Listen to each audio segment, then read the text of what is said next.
저희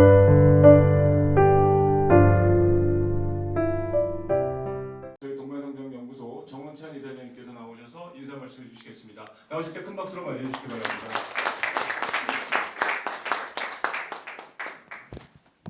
네, 안녕하세요. 인사 말씀 다 해놓고 저보고 또 하네. 네, 정원찬입니다. 여러분 안녕하십니까? 다시 만나서 반갑습니다. 지난번에는 오늘부터 사람들이 많이 오셨었는데 요새 경기가 너무 나빠서 사람들이 안 움직이나 봐요. 지금 오고 계신 분들은 곧 오겠다고 전화하시는 분들도 계세요. 교통이 너무 복잡하다고. 그래서 선생님 말씀하시는 도중에 사람들이 더 올 것 같은 생각이 듭니다. 조금 선생님께 죄송합니다. 사람들이 좀 과거보다 부족해서. 오늘 이 승승 사고 이거를 제가 사실은 옛날에 썼던 건데 동반성장위원회가 처음 생겼을 때 영어를 뭐라고 하지? 근데 동반 같이니까 윈 그로우스. 그래서 저 동반성장위원회가 저 윈 그로우스 커미션 이렇게 한 적도 있는데 윈 하이픈하고 윈 그러니까는 이름이 꼭 고등학생처럼 한 것 같아서 바꾼 게 쉐어드 그로우스 했어요. 근데 사실 그때 윈 그로우스를 계속했더라면 훨씬 더 좋았을 것 같습니다. 좀 농담 반 진담 반으로 말씀드리자면은 장명이 굉장히 중요해요. 사실 지난 주일에 어디 가서 제가 특강을 했는데 나중에 한 사람이 다 좋은데 그 동반성장 정의가 싫다고 그러대요. 뭐가 싫으냐고 그랬더니 더불어 성장하고 함께 공정하게 나누자고 그러는데 더불어가 어느 당 이름 같아서 싫다고 그래요. 그 사람이 국민의힘인가 봐요. 뭐. 그래서 이거 정말로 잘못했구나. 앞으로 더불어 성장하고 그렇게 하지 말고 함께 성장하고 공정하게 나누어서 다 같이 살기 좋은 사회를 만들자고 해갖고 바꿨습니다. 제가 다음 주일에 한번 읽어보세요. 다음 주일에 수요일에 중앙일보에 뭐 글을 하나 썼는데 거기도 어제 저녁에 더불어 빼고 함께라고 그러셨는데 그런데 박 선생님 원고를 한참 전에 보내주셨는데 이 윈윈 사고 승승 사고가 참 좋구나 해서 앞으로 선생님 말씀대로 하겠습니다. 그 이름을 고쳐가지고서 설명을. 저희 박재현 선생님은 제가 학생 때 교수하셨고 제가 교수 때는 또 대선배 교수님 하셨습니다.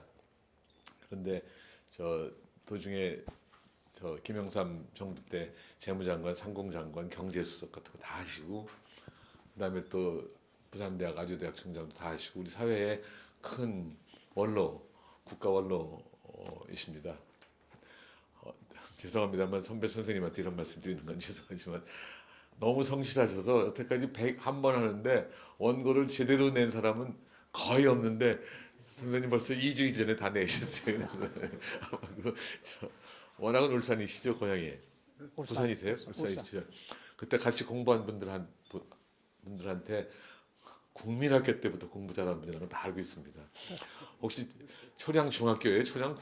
중학교는 초량 중학이세요? 초량 아닙니다. 그 아주 시골입니다. 중학교는. 네. 예. 뭐 하여튼 그 동네 사람한테 다 제 같이 같은 아파트에 살던 분한테 말씀을 너무 많이 들었는데 오늘 기대가 아주 큽니다. 그런데 오늘 처음 오신 분 꼭 처음은 아니지만 굉장히 오랜만에 오신 분 한두 분 소개하겠습니다. 정한영 선생님 한번 인사하시겠어요? 네, 반갑습니다. 사내. 우리 연구원들한테 전화하실 때 샹하이 코스염입니다 이렇게 하셨는데 워낙 탤런트셨어요. 탤런트 하시다가 그만두고 미국 가서 사업에 성공하시고 지금은 또 상해 가서 또 성공 중이시죠. 그리고 그 옆에 오늘 같이 오신 분은 김봉구 선생님이신데 산업진흥회인가? 네.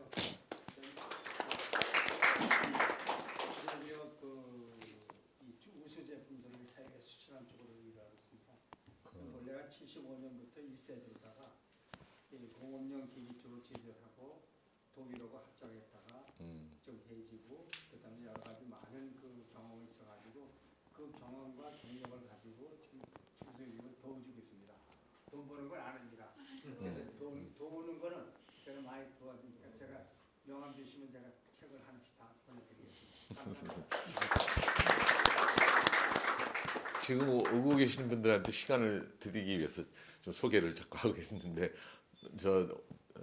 저기 중간에 계신 여성 두 분을 한번 소개하고 싶어요. 저 우리나라 요새 뭐 교육하고 보육이 있다면서요. 보육계에 아주 최선두에 계신 두 분, 송수정 선생님하고 김경선 선생님 한번 일어나시겠어요? 네.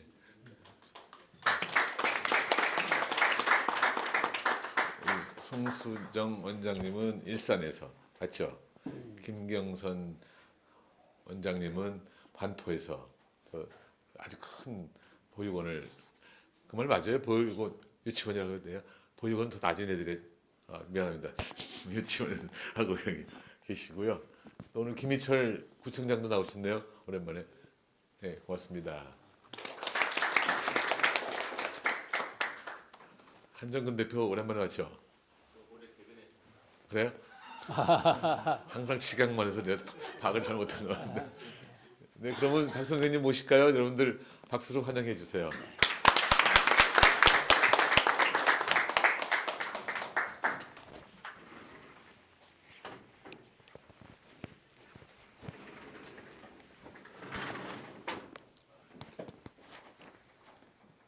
제가 그 동관성정 포럼에 개건을 하고 있는데 마침 지난번 그 100회 포럼 때는 좀 개인적인 얘기지만 집사람이 팔손 그 잔치다이어서 제가 한번 빠졌습니다. 가지고 개건을 했는데 그래서 늘 나와서 얘기를 듣고서 굉장히 유익한 시간을 가지고 도움을 많이 받고 있지만은 그래 또 제가 생각하는 걸 좀 한번 말씀드리고 싶어서 오늘 두 번째로 제가 발표를 드립니다. 지금 한국은 좀 극단적인 데가 있어요.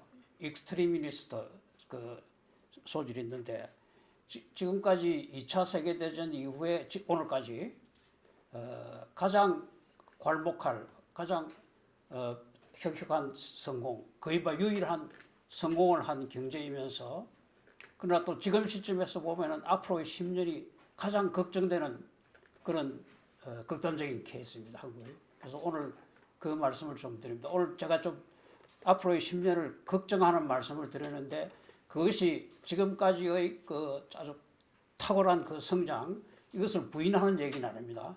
지금부터 우리가 더 잘해야 되겠다 이런 말씀을 드리고자 하는 겁니다. 제가 이 새삼스레 또 제 소개를 하는 것은 오늘 제가 말씀드리는 중에 미국에 관한 얘기를 많이 하게 됩니다. 하게 되는데 저는 미국 생활을 10년을 했습니다. 유학 3년 반, 교환교수 6년. 그래서 10년 동안 미국에 살면서 미국이 정말 강한 나라다. 그리고 왜 강한가 하는 것에 대해서 좀 객관적으로 관찰하고 좀 생각을 하게 된 것을 중심으로 오늘 말씀드리고자 합니다. 그래서 미국 얘기를 좀 좋은 얘기를 많이 하더라도 제가 그런 그 경험이 있기 때문에 말씀드린다는 걸 이해해 주시면 좋겠습니다. 그리고 오늘 말씀드리고 싶은 것의 모든 것을 다 시간 제약 때문에 말씀드릴 수가 없고 지금 보여드린 그 혁신 지식이라고 제가 2014년에 출간한 교환교수 생활을 마치고 와서 출간한 그 책에 좀 자세한 내용이 있으니까 오늘 충분히 설명드리지 못하는 부분은 그걸 참고해 주시면 고맙겠습니다. 그 강연에 들어가기 전에 저는 오늘날의 그 한국의 80대 초반 세대 저를 포함해서 우리 세대가 인류 역사상 가장 행복한 세대가 아닌가. 지금까지 그랬고 앞으로도 또 더 그럴 것 같다 이렇게 생각합니다. 식민지에서 태어났거든요. 식민지를 경험했습니다. 그리고 이제 해방이 되고 동시에 또 분단이 됐습니다. 분단이 되고 그리고 한국 전쟁을 겪었고 4.19, 5.16 그리고 또 산업화 62년부터 시작된 산업화 과정을 겪었고 그리고 대통령 시해가 있었고 5.17 또 3당 통합을 통해서 또 93년에는 민주화가 이제 성취가 되었습니다. 그리고 IMF 외환 위기를 맞아 경험했고 전직 대통령 자살, 현직 대통령 탄핵, 전직 대통령 투옥 두 사람 이런 그 참 어려운 일들을 많이 겪었는데 그러나 이 과정에서 국가는 사회는 성장을 했어요. 발전을 했습니다. 꾸준히 참으로 감사한 일이죠. 그리고 지금 잘하면 건강을 잘 유지하고 또 나라가 잘 되면은 머지않아서 우리가 산업화 민주화에 있어서 선진화까지도 경험할 수 있지 않겠는가. 그리고 또 언제가 될지 모르지만 통일까지 경험을 하게 된다면 지금까지 인류 역사에 있어서 뿐만 아니라 앞으로의 인류 역사에서도 좀채 있을 수 없는 이렇게 다양한 어려운 경험 속에서도 발전하는 사회에서 우리가 인생을 누린 그런 인류 역사 가장 행복한 세대가 되겠다. 후진국, 중진국, 그리고 잘하면 이제 선진국까지 경험하게 되거든요. 지금 한국의 80대 초반은 인류 사회의 발전 과정에서 보면 농업 사회에서 태어나서 농업 사회를 상당 기간 겪었고, 그 다음에 이제 산업 사회, 그리고 또 지금부터 전개되고 있는 오늘 말씀드리고자 하는 지식 사회, 이렇게 세 가지 큰 인류의 흐름을 경험하는 세대가 되는데 선진국 80대 초반은 안 그렇거든요. 선진국은 80대 초반들은 이미 산업 사회에서 태어나서 지금 지식 사회를 경험하고 있고, 그러니까 농업 사회를 경험 못한 거죠. 지금 선진국의 80대 초반들은 이와 같이 참 인류 역사상 가장 행복한 세대가 된 것을 감사를 드리고 있습니다. 오늘 말씀드릴 순서는 현재의 한국 경제가 기로에 서 있다. 그 다음에 인류 사회가 어떻게 바뀌고 있다. 그 다음 이 과정에서 우리가 경제 체질을 혁신해야 선진나 더 발전할 수 있다. 그리고 이 과정에서 동반성장의 역할이 대단히 중요하다. 그리고 동반성장에 성공하기 위해서는 성성사고가 정착되어야 되겠다. 그리고 이게 좀 시대에 안 맞는 얘기가 될지 모르겠지만은 이러한 성공을 위해서는 새시민 운동의 전개가 필요하다. 이런 말씀을 드리고자 합니다. 먼저 기로에 선 한국 경제. 한국은 선진국이니까 지금 상당한 분들이 한국이 선진국이 되었다 이렇게 말씀하고 있는데 저는 그렇게 보지 않습니다. 선진국은 뭐 다시 말할 필요도 없이 인류 사회의 발전 과정에 있어서 앞서가는 국가들인데 저는 두 가지 조건이 충족되어야 선진국이라고 볼 수 있다 이렇게 생각합니다. 첫째 조건은 모든 국민들에게 최소한의 인간적인 삶이 보장되어야 한다. 제가 미국 교환교수 하러 가서 이렇게 가서 처음에 여러 번 경험을 했어요. 사거리에서 차를 세우고 있으면은 거린들이 깡통을 들고 와서 그 $1 달라 이렇게 이런 식으로 깡통을 내미는 이런 걸 여러 번 경험했어요. 자주 보게 됩니다. 지금도 그렇습니다. 그래서 미국 대학 교수들한테 제가 6사람에게 각각 따로 물어봤어요. 어떻게 미국같이 이렇게 잘 사는 나라에서 저런 사람들이 있을 수 있느냐. 저걸 어떻게 사회가 도와주지 않고 버려두느냐. 그러니까 6사람 각각이 똑같은 대답이었습니다. 뭐냐면 그것은 그 사람들의 취미다. 대야 합의라고 해요. 합의. 얼마든지 기본적인 생활을 먹고 사는 건 다 보장이 되는데 자기들이 그걸 이용하지 않고 저렇게 나가서 그 구걸하는 것이 합의다. 그들이 취미다. 이렇게 6사람 따로 물어봤는데 똑같은 대답이었습니다. 그래 이게 무슨 말이냐면 첫 번째 조건 모든 국민들에게 최소한의 인간적인 삶이 보장되고 있구나 하는 걸 제가 확실히 느끼게 됐습니다. 그 다음 두 번째는 각자의 능력과 노력에 따라서 보다 풍요롭고 쾌적한 삶을 향유할 수 있는 사회. 우리도 요즘은 조금 이렇게 되고 있는데 옛날에 그렇지 않습니다. 재벌에 대한 반감 이렇게 많았거든요. 여러분 그 타이거 우즈 있죠. 타이거 우즈가 그 개인 저택에 사저에 18홀 정규 골프 코스를 가지고 있는 거 아십니까? 거기서 연습을 합니다. 그렇게 개인 사저에 개인 저택에 그 뜰에 말이죠 후원에 18홀 정규 코스의 골프 코스를 가지고 있습니다. 그래도 미국 사회에서 그거는 그 사람의 능력에 따라서 또 그 사람의 노력에 의해서 그런 게 만들어지고 그것도 또 노력하는 한 과정이라고 해서 그 얼마든지 풍요롭고 그 쾌적하게 사는 것을 다 받아들이고 있어요. 물론 1번의 조건이 충족되기 때문에 2번이 가능한 거죠. 근데 서로 이 두 가지 조건이 충족된 국가 사회라 저는 선진국이라고 볼 수 있다 이렇게 생각해서 이런 기준으로 오늘날 그 200여 개 국가 중에서 제가 하나하나 따져보았을 때 21개국을 선진국이라고 볼 수 있다 이렇게 말씀드리거든요. 그걸 그 소득순에 따라서 이 괄호에 있는 소득순은 2012년에서 21년 그 10년 동안의 경상미 달러 표시 1인당 국내 총생산 앞으로 1인당 국민소득으로 부르기로 하겠습니다. 말하는데 룩셈부르크에서부터 해서 제일 끝에는 일본이 4235불. 이 나라들의 이 소득을 가지고 고른 게 아닙니다.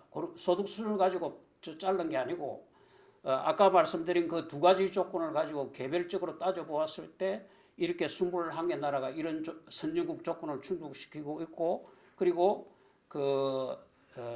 이걸 소득 수준을 조사를 해봤을 때 21개를 찾아가지고 조사를 해봤을 때 모두 1인당 소득 수준이 4만 달러 이상이고요. 또 4만 달러라는 것은 10년간의 평균 그때의 달러 표시 국민소득 평균한 것입니다. 그래서 같은 계산을 했을 때 한국은 그것이 3만 350달러, 3달러입니다. 지금 작년 3만 5천 정도 되는데 그거는 10년 평균으로 봤을 때 3만 달러. 그러니까 아직 소득 수준으로만 보더라도 아까 그 조건을 하나하나 따질 것 없이 소득 수준으로만 보더라도 선진국의 4분의 3 수준에 밖에 되고 있지 않다 이런 말씀드리고자 합니다. 그 다음에 중진국 함정론이라는 걸 말씀드려요. 여러분 들어보셨을 걸로 생각하는데 후진국권으로부터 중진국권으로 진입한 국가들이 종전보다 개선된 상태에 만족해서 더 이상 발전의 노력을 지속하지 않음으로써 중진국 진입 반세기 이내에 선진국권으로 도약하지 못하면 중진국권에 영구히 정체되어 있거나 후진국으로 추락하게 되는 현상. 이걸 중진국 함정에 매몰된다고 이렇게 해서 이런 그 설명을 중진국 함정론이라고 부르고 있습니다. 실제 그랬습니다. 자, 이 그림은 그냥 참고해 주시고요. 이 중진국으로부터 선진국으로 갈 때 그냥 순조롭게 이렇게 평탄하게 발전할 수 있는 것이 아니고 중간에 함정이 있다는 겁니다. 여기에 이 함정에 빠지지 않고 뛰어넘어야 되는 그게 지금까지 경험이라고 이렇게 말하고 있는 겁니다. 자, 그래 실제 보면은 1960년대에 26개국을 아까 식으로 따져서 26개국들이 중진국이었는데 지난 60년 동안 그 중에서 두 나라 아일랜드하고 일본은 60년대 이전에 2차 세계대전이 이제 선진국권이었는데 2차 세계대전 또 영국과의 독립전쟁 이런 걸로 인해서 한동안 중진국권으로 후퇴되어 있다가 1980년대에 다시 회복해서 선진국으로 복귀했습니다. 중진국에서 선진국으로 발전했다고 한 게 아니고 복귀한 겁니다. 그런데 순수하게 중진국에서 선진국으로 도약한 나라는 26개국 중에서 두 나라밖에 없습니다. 1990년대 싱가포르이 선진국으로 도약했고 이스라엘이 그 뒤를 이어서 선진국으로 도약했습니다. 그 다음에 17개국이 계속 지금 60년, 50년 이상, 60년, 70년 계속 그 중진국에 머물러 있는데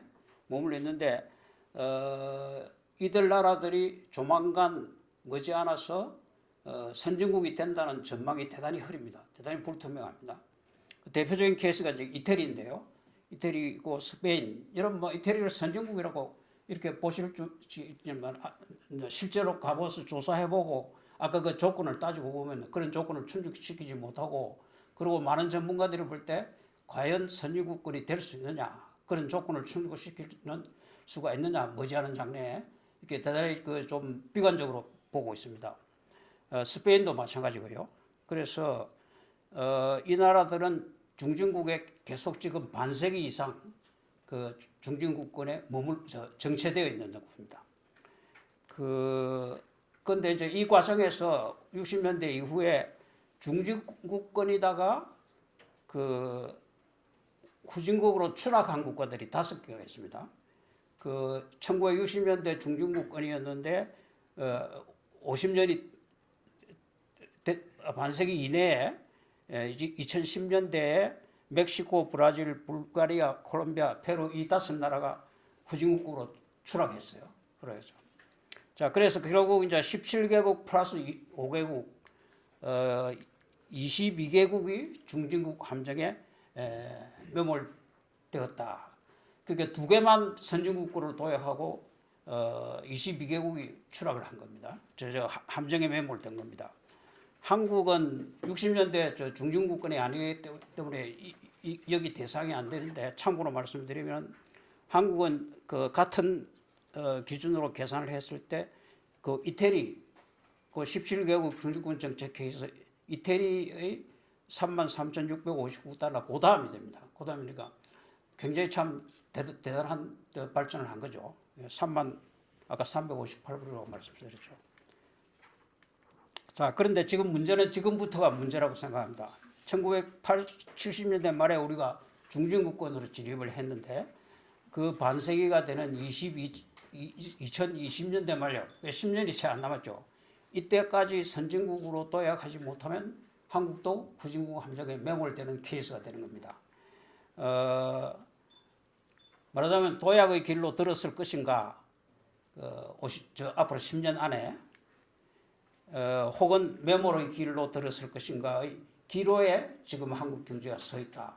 지금까지 가장 탁월한 발전을 했지만, 그러나 지금은 우리가 선진국으로 도약하느냐, 또 함정에 매몰되고 마느냐 하는 그 기로에, 대단히 중대한 기로에 서 있다는 것을 말씀입니다. 제가 볼 때는 이제 선진국으로 도약하기 위해서 여러 가지 아까 그런 조건들이 충족되어야 되지만 가장 직접적으로는 경제 성장 기조를 회복해야 된다, 이렇게 보고 있습니다. 우리나라 성장률을 여러분 좀 더 관심 가지셔야 됩니다. 어떻게 변화되어 왔냐면은 2000년 말까지 60년대 9.6, 9.4, 10.0, 7.2% 이런 고도 성장을 했어요. 그러다가 2000년대에 들어와서는 4.7%, 2.7%로 폭락을 하고 있습니다. 폭락을 했습니다. 세계 경제 성장률하고 비교를 해보더라도요, 지금 여기 81년에서부터 이제 그 IMF가 예측하고 있는 26년까지 24년간의 성장률을 비교를 해보면요, 지금 빨간 기간이 그 한국이 세계 경제 성장률보다 성장률이 낮아진 케이스들입니다. 그럼 이 24년 동안에 여러분 자세히 한번 보시고, 24년 동안에 그 최근 앞으로 2026년까지를 포함해서 24년 동안에 20년이 한국의 경제 성장률이 세계 경제 성장률보다 뒤처지고 있습니다. 우리가 2000년대 초까지만 해도 상상할 수 없는 일이었어요. 상상할 수 없는 일이었는데 1981년부터 2026년까지 24년 동안 4년만 세계 성장률을 앞서가고 20년을 한국이 세계 성장률에 뒤처지는 그런 상황이 지금 되었습니다. 그리고 이제 미국하고 소득 수준이 비슷할 때 3만 불 수준일 때 미국하고 우리 한국하고의 성장률을 비교해 보면요, 미국은 3.8%였어요. 그런데 한국은 지금 3만 불 수준에서 2.7%밖에 성장률이 안 되고 있습니다. 그 성장률이 이렇게 세계에 비해서, 특히 미국에 비해서 이렇게 성장률이 뒤떨어지고 있는 거, 이 고도 성장국인 한국으로서는 지금까지 경험 못했던 일입니다. 이것에 대해서 오늘날 우리 정부와 국민들이 너무 관심이 없다. 성장률이 이렇게 갑자기 또 이 철저한 저성장 기조로 바뀌게 된 것에 대해서 저는 너무 좀 무관심한 거 아닌가 이렇게 생각합니다. 성장 기조가 후퇴해 온 원인을 저는 후퇴하게 된 그 원인을 세 가지로 보고 있는데요. 하나는 지금까지 우리 성장 기조를 뒷받침해 오던 경제 체질의 후퇴하고 있다. 지금까지는 뭐냐면 우리 경제 성장을 이 경제 체질이라는 개념이요. 경제학 교과서에는 없는 개념입니다. 개념인데 뭐 제가 이 개념을 좀 생각해내고 뭐 일종의 만들어냈다고 할까요? 경제 활동 능력을 말합니다. 경제 활동 능력 그 체질 우리가 체질적으로 가지고 있는 능력 이걸 말하는데 지금까지는 뭘 가지고 성공했냐면은 강한 실행력, 실행력이라는 것은 기억력 플러스 근면성입니다. 자기 업무를 잘 기억하고 그걸 열심히 하는 그 기억력 플러스 근면성을 합쳐서 저는 실행력이라고 부르는데 이게 강했습니다. 이거 가지고 우리가 고도 성장을 해온 겁니다. 해왔는데 그러나 최근에 와서 이 실행력 특히 근면성에서 후퇴의 조짐이 보이겠습니다. 2023년 금년의 경우에요. 공휴일이 우리 뭐냐면 118일입니다. 32.3% 공휴일인데 선진국들하고 비교를 해보면요. 선진국 아까 말씀드린 21개국이 다 우리보다 공휴일이 적어요.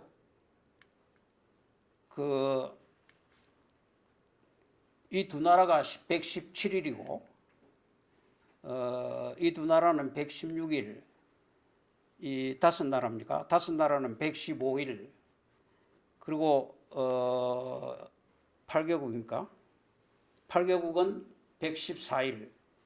그리고 1개국이 113일. 그리고 3개국이 112일.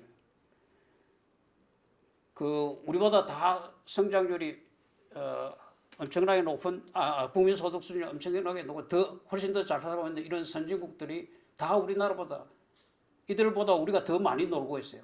공휴일이 더 많습니다.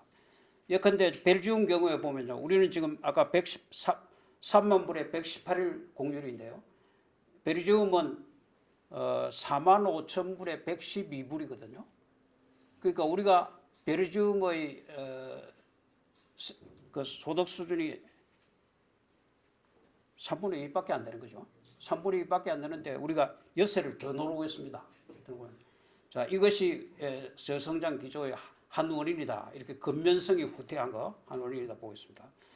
그 다음 두 번째로는 소득 수준이 올라가면 같은 성장률을 유지하려면 부가가치 소득을 더 많이 만들어내야 되지 않습니까? 같은 시간 일해가 더 많이 내야 되는데 그런데 최근에 와서 노동 생산성이 103.9에서부터 102.7로 감소하고 있습니다.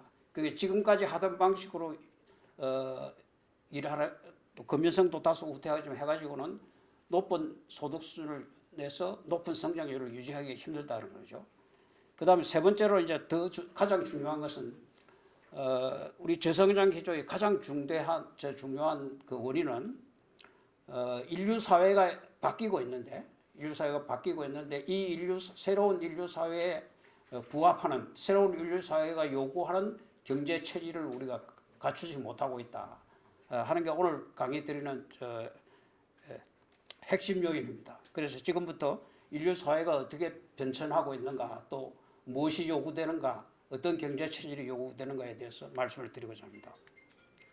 잘 아시는 대로 인류 사회는 체렵 사회, 우리 교과서에서 원시 사회라고 얘기하는 겁니다. 그런데 이제 그 식물을 채취하고 물고기를 철렵을 하고 동물을 수렵해서 살던 사회였습니다.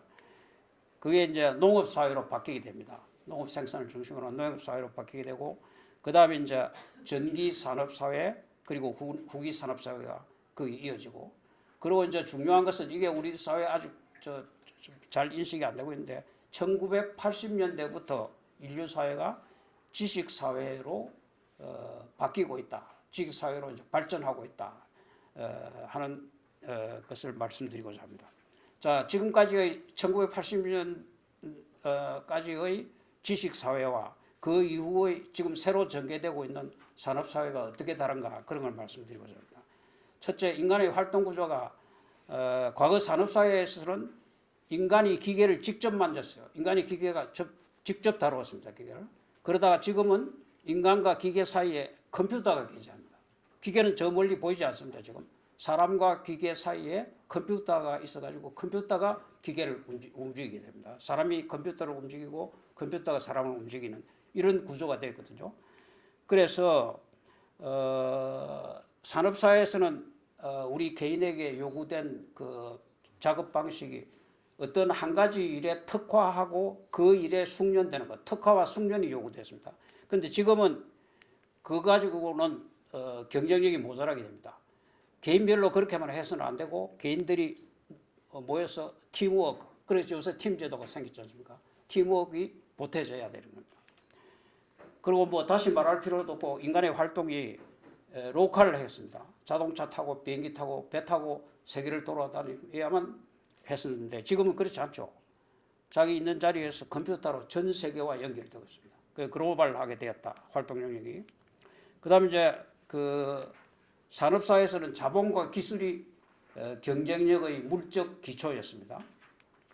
자본, 기술. 그런데 지금은 여기에 또 하나가 더 보태지는 겁니다. 뭐냐면 그게 정보입니다. 정보는 사실을 알려주는 자료. 이제는 자본과 기술만 가지고 경제 활동을 하는 게 아니고 정보가 거기 보태져야 된다. 이런 말씀입니다. 그리고 이제 인적 기조는 거기에 따라서 이렇게 구조가 바뀜에 따라서 우리 인간에게 요구되는 경쟁력은 뭐냐 하면은 실행력, 과거에는 실행력, 아까 말씀드린 기억력 플러스 근면성 이었는데 이제는 여기에다가 지식력이 보태져야 되는 겁니다. 지식력이란 것은 정보를 이용해서 새로운 것을 만들어내는 능력을 말하는데 그것은 세 가지로 구성됩니다. 세 가지 요소로.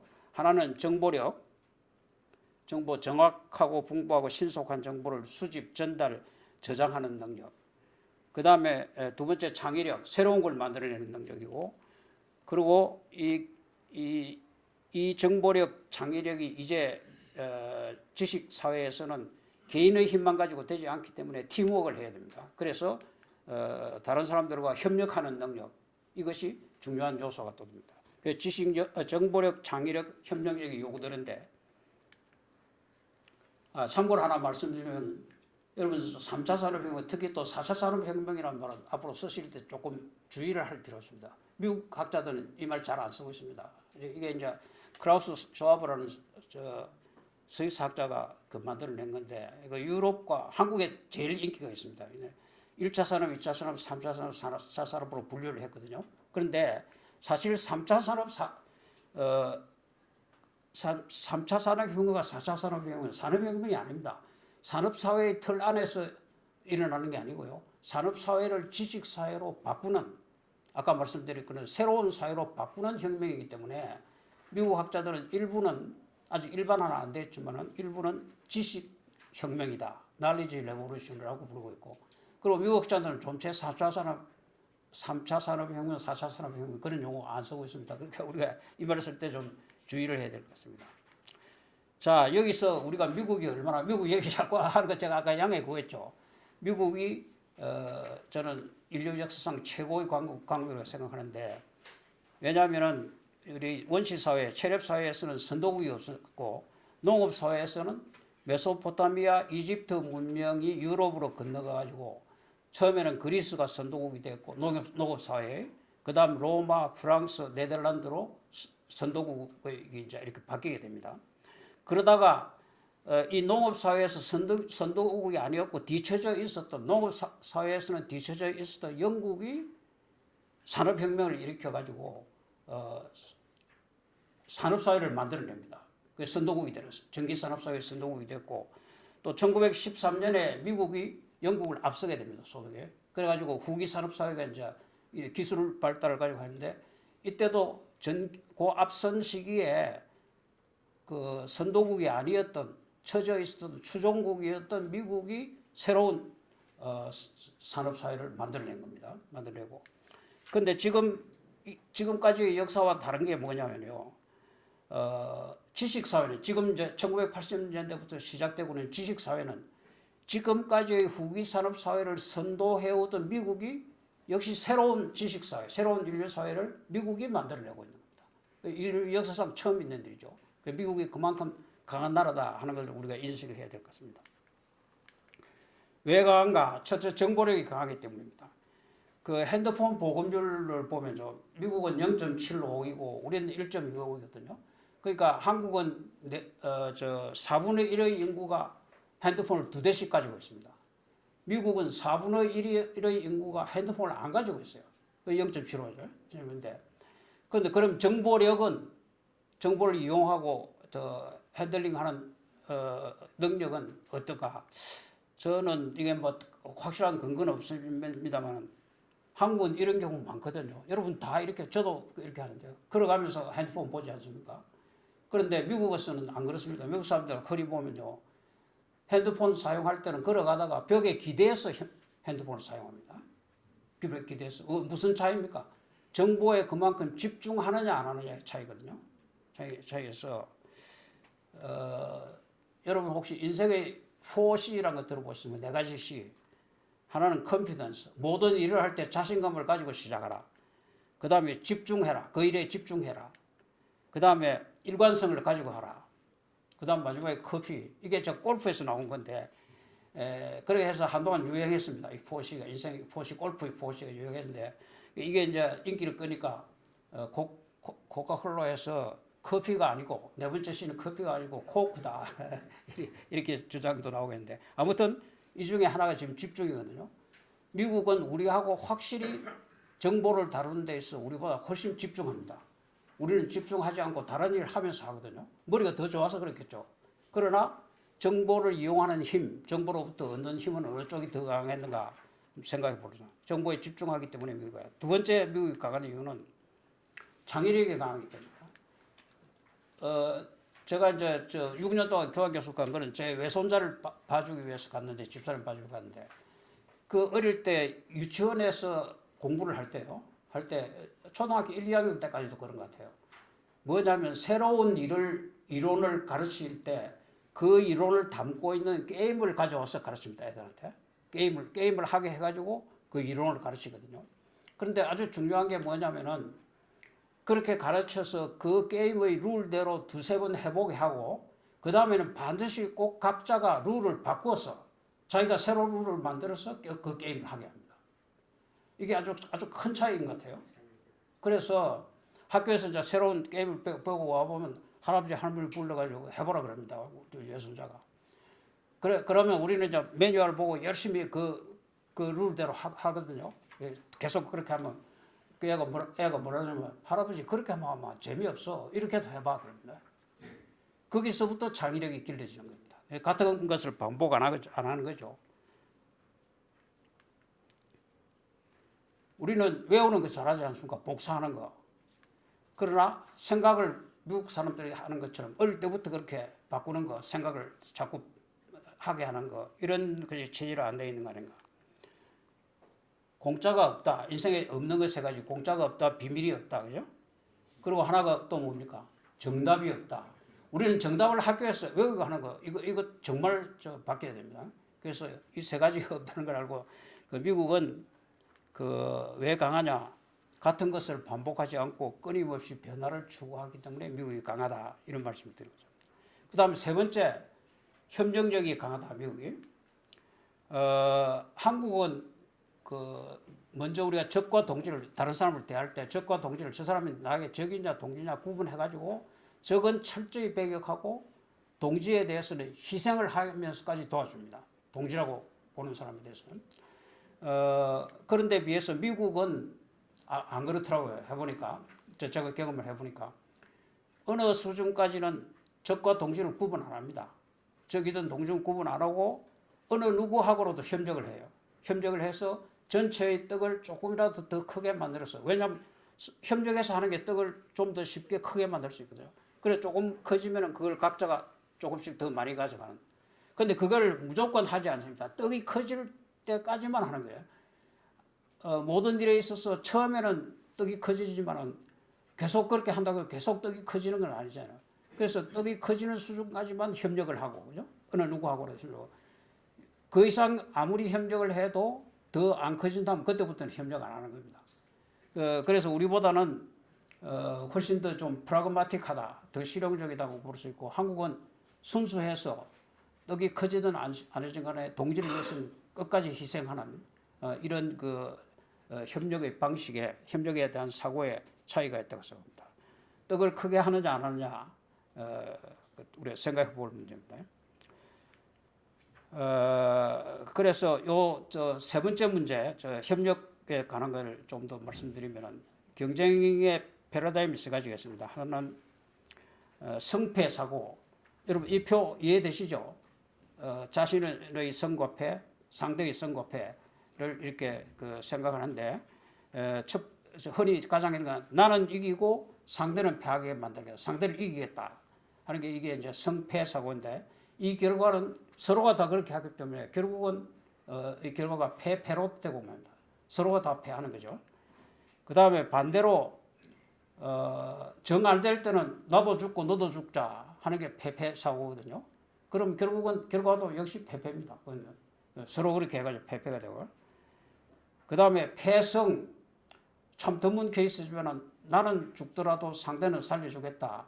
이렇게 하면 이것도 역시 서로가 그렇게 했을 때 패패로 가져옵니다. 결국은 뭐냐면 양쪽이 다 이기자는 그런 사고, 성성사고가 결과를 성성을 가져오는 이런 건데 미국은 어느 성까지는 반드시 이 성성사고를 가지고 있습니다. 그래서 적과 동지를 구분하지 않고 어느 누구와도 어느 성까지는 협력을 하는 성성사고를 가지기 때문에 미국이 강하다. 이 말씀을 드립니다. 좀 미국 얘기 너무 많이 해서 죄송하지만은 지금까지 사용한 그림 한 번 더 보여드릴게요. 벽에 기대서 핸드폰 하는 거하고 계속 생각하는 거하고 그리고 떡을 크게 할 때까지만 협력하는 거고. 자, 그래서 우리가 이제 경제 성장 기조를 회복하려면은 기본 방향이 뭐냐 하면은 우리가 중진국 함정에 매몰되지 않고 2020년대 말까지 선진국으로 도약하기 위해서는 무엇보다도 국민 소득이 4만 달러, 지금 선진국의 최소의 수준 늘 상회하게 되어야 이제 선진국이 될 수 있는 기본적인 이거 가지고 완전히 충족되는 건 아니어도 적어도 필요 조건인데요. 그러려면은 2024년부터 30년, 그 내년부터 그 30년까지 그 7년 동안 연평균 4% 성장을 해야만 4만 달러가 될 수 있어요. 10년 평균 수준이 4만 달러인데. 근데 IMF에서 전망하기는 2024년부터 28년, 그 이후는 아직 내놓지 않고 있습니다만 2.3%로 보고 있거든요. 이것도 지금 사실 조금 높게 보는 거 아닌가 싶은 생각이 드는데요. 아무튼 2.3%하고 4.0%하고 너무 큰 차이 아닙니까? 과연 우리가 지금 2.3%로 예상되는 그 성장률을 4.0%까지 올려서 중진국 함정에 빠지지 않고 선진국권으로 도약할 수 있느냐? 참으로 그 중대한 지금 기로에 중대한 시점에 한국 경제가 서 있다 이렇게 봐야 됩니다. 자, 그걸 가능하게 하기 위해서는요. 첫째는 근면성을 회복하는 게 중요합니다. 아까 말씀드린 한국 118일인데 공휴일이 21개 선진국이 다 117일 내지 112일이거든요. 그래서 대체 공휴일이라는 그 아이디어를 어떻게 냈는지 모르겠어요. 금년에는 또 대체 공휴일 앞에 2번 하고 나서는 안 되니까 또 임시 공휴일을 해가지고 그 사이 날을 일하게 하거든요. 그래서 대체 공휴일 제도, 임시 공휴일 제도는 저는 폐지해야 된다고 봅니다. 그리고 개천절과 한글날, 그죠? 광복절이 있는데 또 개천절까지도 공휴일로 해야 됩니까? 이건 기념일로 하고 한글날도 세계적으로 볼 때 그 글자 만들어낸 날을 공휴일로 하는 나라 잘 없을걸요. 그래서 한글날도 기념일, 공휴일이 아닙니다. 기념일로 하고 그러면 금년의 경우에 공휴일이 118일로부터 113일로 줄어듭니다.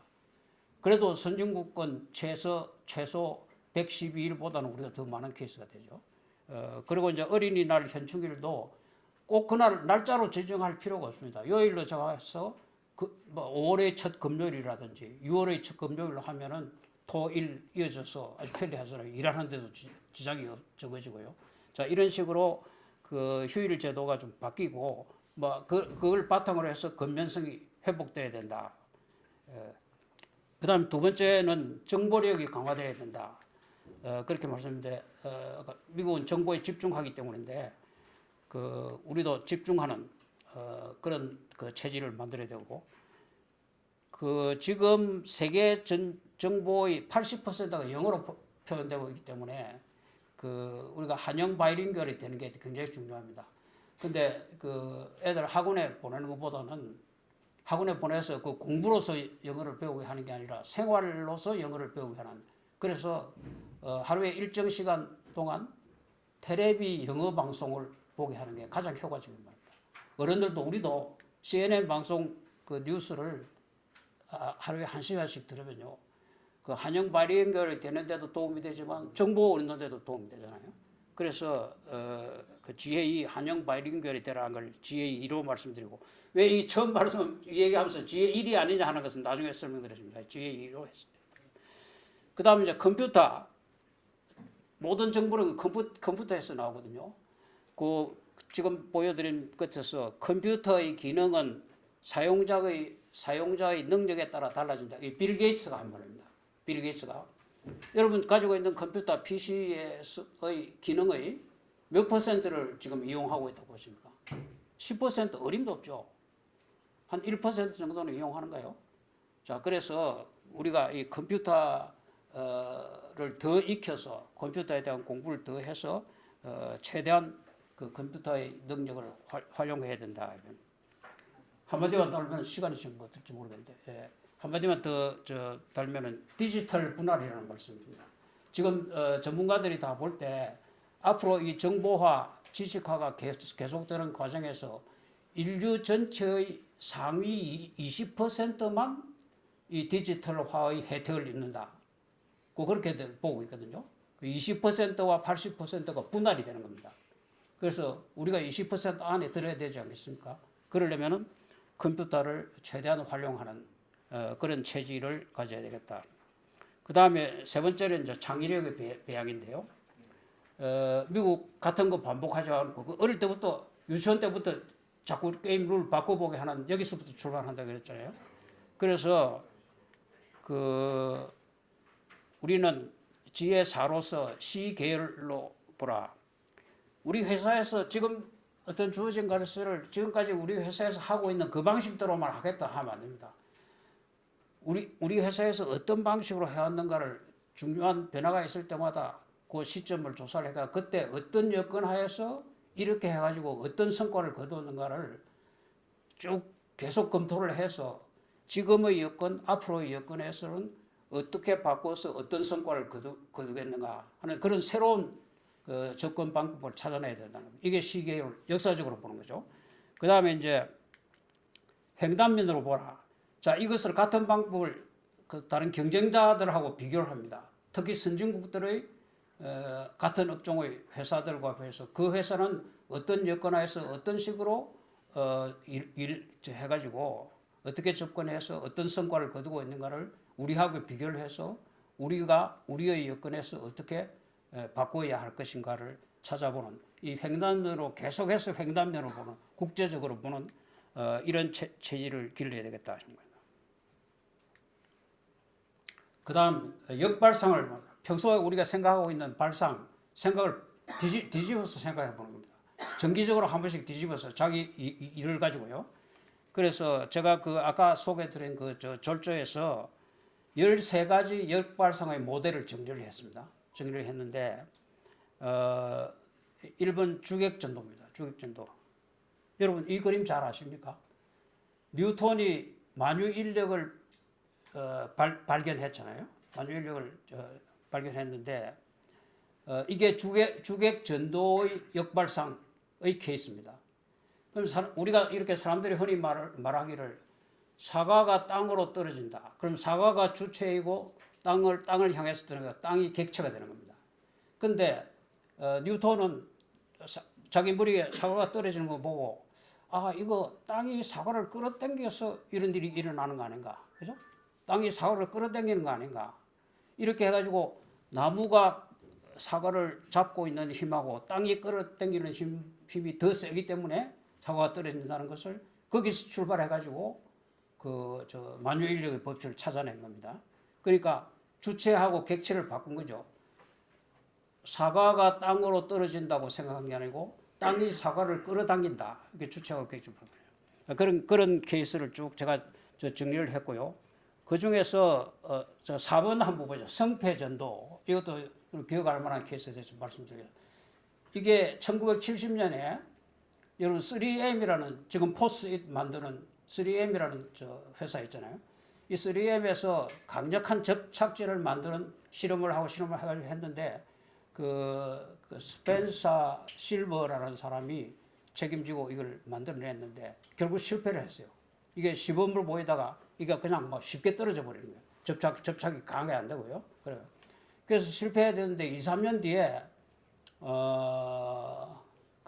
아사 프라이어라는 사람이 그때 동료였습니다. 교회에서 찬송가를 찾아가지고 그 예배를 보기 전에 찬송가를 찾아가지고 거기에 이제 종이를 끼워서 그 표시를 해둡니다. 그러면서 갑자기 생각나는 거야. 아 이거 그때 접착이 잘 안 되던 쉽게 떨어지고 접착이 약하게 되는 그걸 여기다 쓰면은 그죠? 쓰면 되지 않겠나 가지고 그냥 예배를 안 보고 회사에 돌아와가지고 그걸 실험을 한 겁니다. 그래서 그 포스잇이 만들어졌어요. 그래서 오늘 삶의 아주 효자가 되고 있습니다. 전 세계적으로 금방 번져지고요. 이게 뭐냐면 성공과 실패라고 해서 버리는 것을 그렇지 않고 이걸 성공의 케이스로 바꾼 거죠. 그러니까 실패와 성공에 관한 개념을 전도하는 것, 바꾸는 것, 뒤집는 것, 이것도 역발상의 하나다. 그래서 13개인데 제가 일일이 설명드릴 수가 없으니까 아까 그 졸조를 참고해 주시면 고맙겠습니다. 그 다음에 이제 마지막으로 협력력을 어떻게 기를 것이냐. 협력의 대상은 나, 동급자, 또 상급자, 하급자. 상급자, 하급자는 묶어서 상하급자라고 볼 수 있습니다. 그리고 이제 경쟁자 이렇게 세 가지로 분류를 할 수 있는데 동급자와는 협력을 어떻게 할 것인가? 이건 흔히 말하는 동급자와는 목표가 같습니다. 목표가 같기 때문에 서로 장점을 이용해서 시너지를 추구하는 그죠? 그런 걸 우리가 시너지를 추구한다 그러죠. 그래서 시너지를 추구해야 한다. 시너지를 추구하기 위해서는 서로 먼저 이해하고 상대방을 이해하고 자기와의 차이를 존중해 주는 겁니다. 존중하고 그리고 끊임없이 소통하는 이런 방식으로 협력력을 기를 수 있고요. 동급자하고는. 그 다음에 상급자, 하급자는 하급자가 선수가 되는 겁니다. 그리고 상급자는 코치라고 생각해야 돼요. 상급자, 하급자. 그래서 이렇게 나는 상급자가 코치인 상급자가 있고 또 내가 코치가 되어서 하급자가 선수인데 그래서 하급자가 선수이고 상급자는 코치이다. 이게 그래서 코칭 파트너가 되어가지고 선수가 주도하게 하는 거예요. 선수가 자신감을 가지고 주도해서 뛰고 코치 상급자는 그걸 지지 후원해주는 이런 것에 그러니까 지시 명령하는 것이 아니고 지지 후원해주는 이런 관계로 상급자의 관계가 바뀌어야만 협력력이 발휘될 수 있다는 겁니다. 그 다음에 경쟁자의 협력.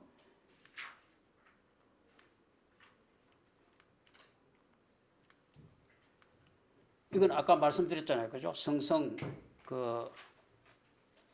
성패사고, 패패사고, 그리고 패성사고는 모두 패패를 가져오기 때문에 우리가 성성사고를 가지고 성성을 가져와야 된다. 아까 미국 케이스 말씀드린 거죠. 이것을 우리가 지혜 9로 볼 수 있습니다. 그래서 성성사고를 가지기 위해서는 풍요 정신에 이 세상에 우리가 가질 수 있는 게 제한되어 있다 이렇게 생각하면 해요. 우리가 노력하기에 따라서 얼마든지 더 만들어낼 수 있다 하는 풍요 정신, 그 반대를 궁핍 정신이라고 하는데 이 자원이 제한되어 있다 이렇게 궁핍 정신을 가질 것이 아니라 우리가 노력하기에 따라서 얼마든지 더 만들어낼 수 있다 하는 그런 풍요 정신에 입각해서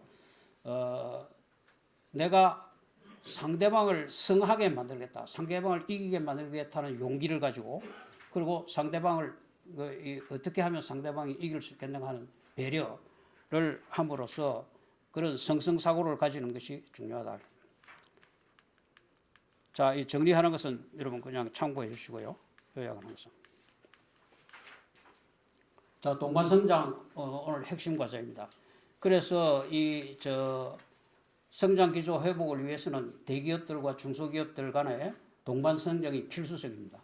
그러나 이 동반성장이 전체의 성장을 저해하지 않도록 그렇게 동반성장이 되어야 될 것이다. 그 말입니다. 그래서 그렇게 전체의 성장을 저해하지 않는 동반성장 이것을 위해서는 저는 성성사고가 가장 필요한 무기이다 이렇게 생각합니다.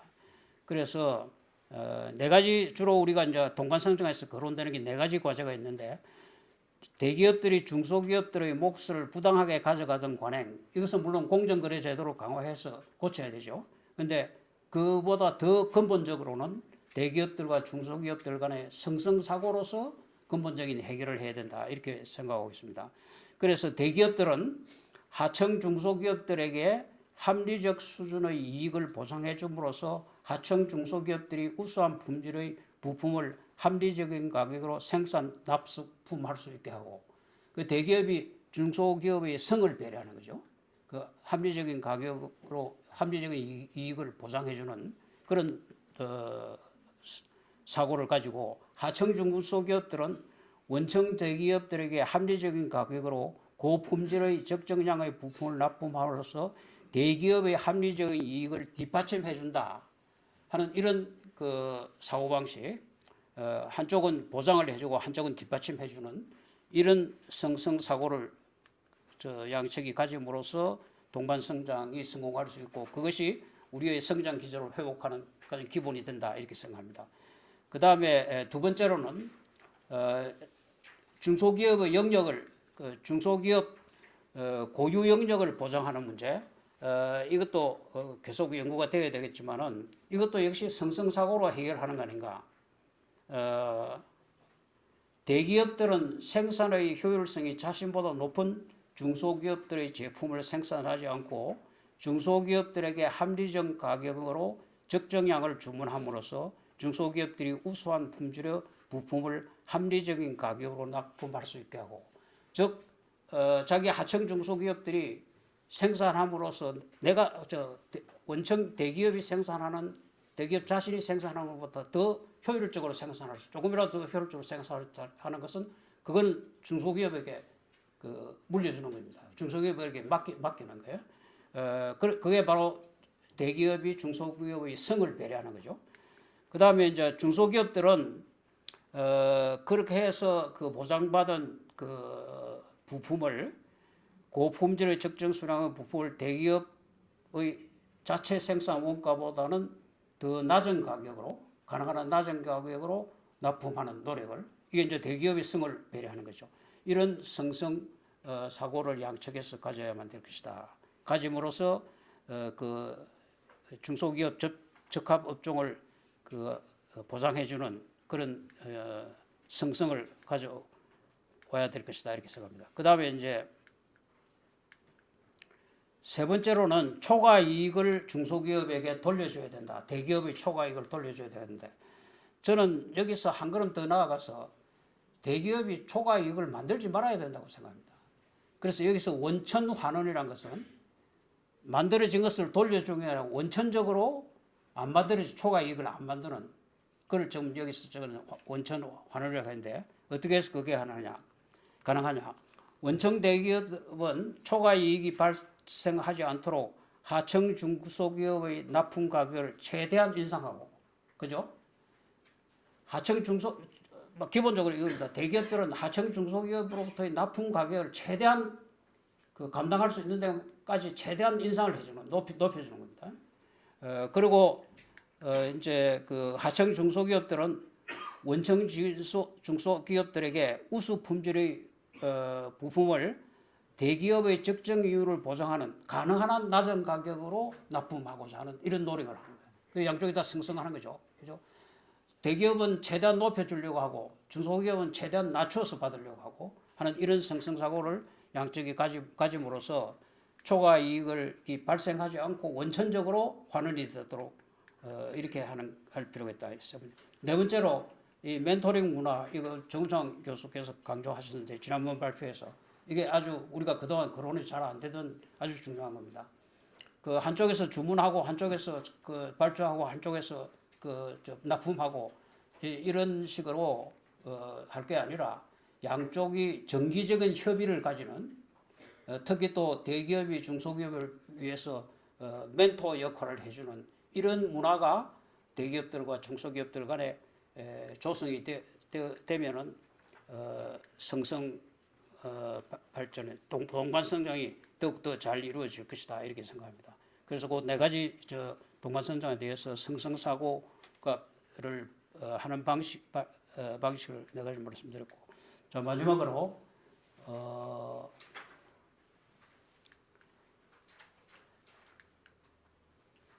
지금까지 말씀드린 걸 좀 요약을 하면은 지식력이 필요한데 새로운 인류 사회에서 지식력이 필요한데 지식력은 정보력, 창의력, 협력력으로서 만들어진다. 자, 정보력을 키우기 위해서는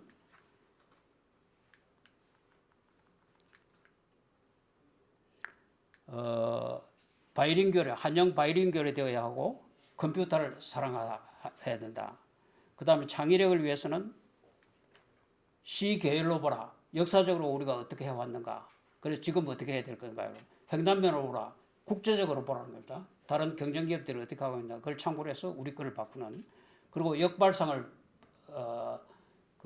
도모하라. 아까 역발상 13가지인데 여러분 혹시 참고가 되면 인터넷으로라도 그거 한번 보시면은 그 재미있는 케이스들이 많아요. 많아서 역발상도 우리가 무조건 역발상 하자 이렇게만 해서는 안 되고 역발상의 그런 모델을 이용을 하면은 역발상이 보통 사람도 할 수 있는 거 아닌가 이렇게 생각합니다. 그 다음에 협력력에서는 이걸 위해서는 시너지를 추구하라, 코칭 파트너가 되라, 성성사고를 가지자.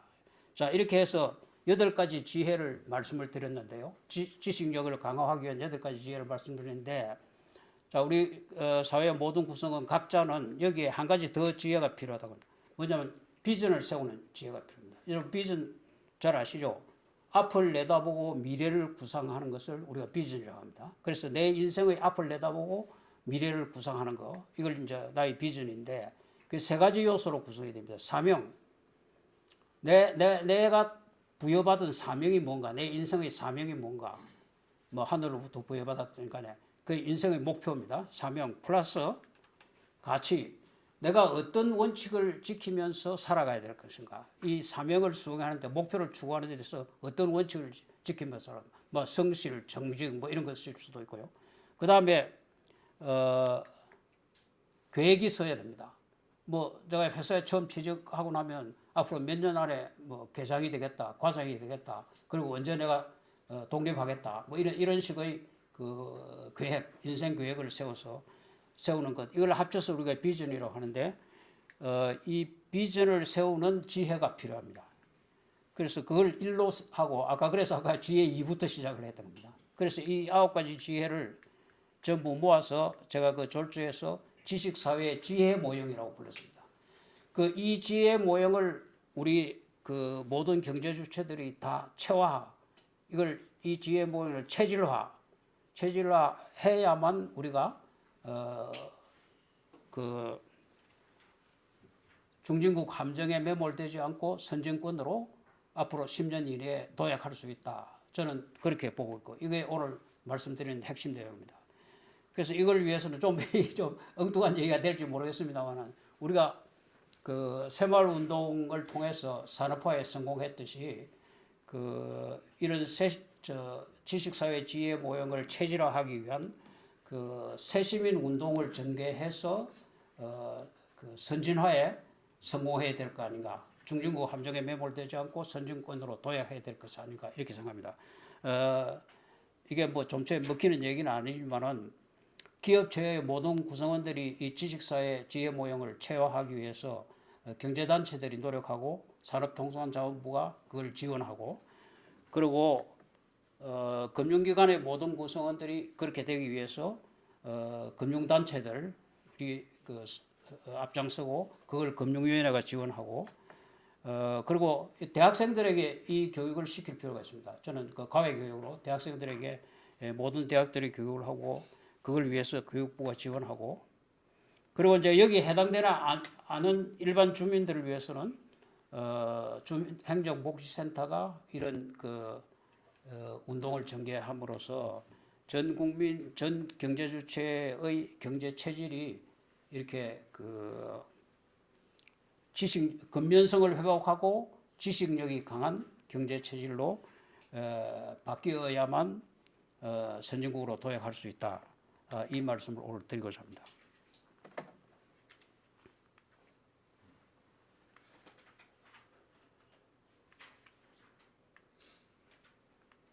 자, 그냥 각자 읽어주시죠. 결론은.